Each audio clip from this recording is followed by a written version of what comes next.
Well, almost everyone. There's one guy who's got the power to do something to stop it, and you know exactly where I'm going. And they made a mistake. They tried to get Trump on their side, so they invited Donald Trump to Davos, I think a couple of times. But in January, when Donald Trump, I think, really began to see the beast that he was up against, he went to Davos, to the World Economic Forum, and he stuck a mega finger in their eye. We're committed to conserving the majesty of God's creation and the natural beauty of our world. But to embrace the possibilities of tomorrow, we must reject the perennial prophets of doom and their predictions of the apocalypse. These alarmists always demand the same thing: absolute power to dominate, transform, and control every aspect of our lives. We will never let radical socialists destroy our economy, wreck our country. 2 days after Donald Trump gave that speech, the 89-year-old leftist weirdo billionaire George Soros made an emergency intervention where, at Davos, once again, warning that the U.S. 2020 election will determine the, quote, fate of the whole world.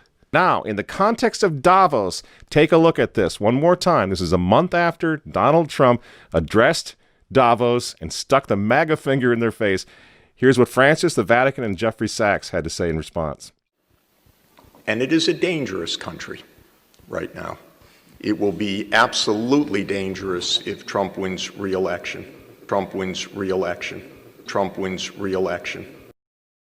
Francis invited this guy to the Amazon Synod as an honored guest and advisor. He's also Bernie Sanders' advisor. What's he doing in the Vatican? Why is this guy who's a promoter for socialist, out and out socialist, Bernie Sanders, what's he doing advising the Pope? Why does he have entree to the Vatican, friends? Sachs supports abortion and contraception, but that's not a problem for the Vatican. For the Vatican, for Pope Francis, and for his friends at the UN, Donald Trump is the problem, obviously, friends. Clearly, I consider the Trump administration a danger to the world, but I regard it as a purely temporary phenomenon that will disappear in 2020. Do you get it? Do you see why there's so much hate for Trump? Because with all of his faults, again, he's the capitalist. He's not the globalist. He never will be one of them, which is why he pulled the United States out of the Paris Climate Agreement. Donald Trump pulled the United States out of the World Health Organization. That's Bill Gates and company.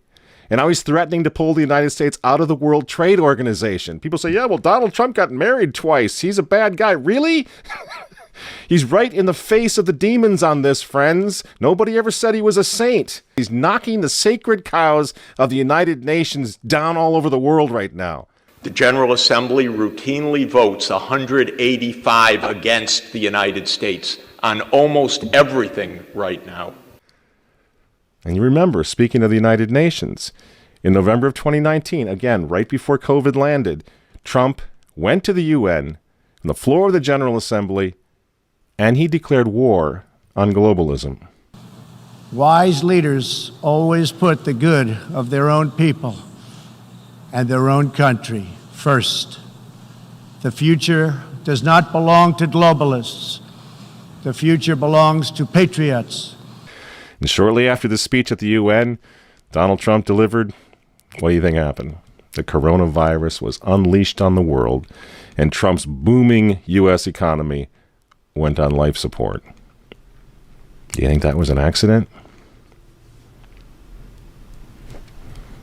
So when they tell all of us to stay home, wear your mask so grandma doesn't get sick, please understand what's really going on here. They don't care about your grandmother. They don't care about old people, these people. They don't care about babies. They want them aborted so that they can save the common home. Abort babies, millions of them all over the world. They don't care about babies. They don't care about old people. In fact, if you want to save your grandma, tell the globalists to stay the hell away from her. You remember how some of them, like Cuomo and characters like this, were running COVID recovering patients through nursing homes? That's how much they care about grandma. And the name of the game now is to bring the United States economy to its knees, get it out of the way, so that everyone will want the Great Reset. Make the new normal so intolerably abnormal that even you and I, maybe, You know, at some point in the near future, we'll be begging for the vaccines because we'll be driven crazy by that point. Begging for whatever else is going to keep us safe according to our jailers and our handlers and our zookeepers. You see? That's what they want. That's why they keep using this term new normal. You know what we do to fight back? Go to work.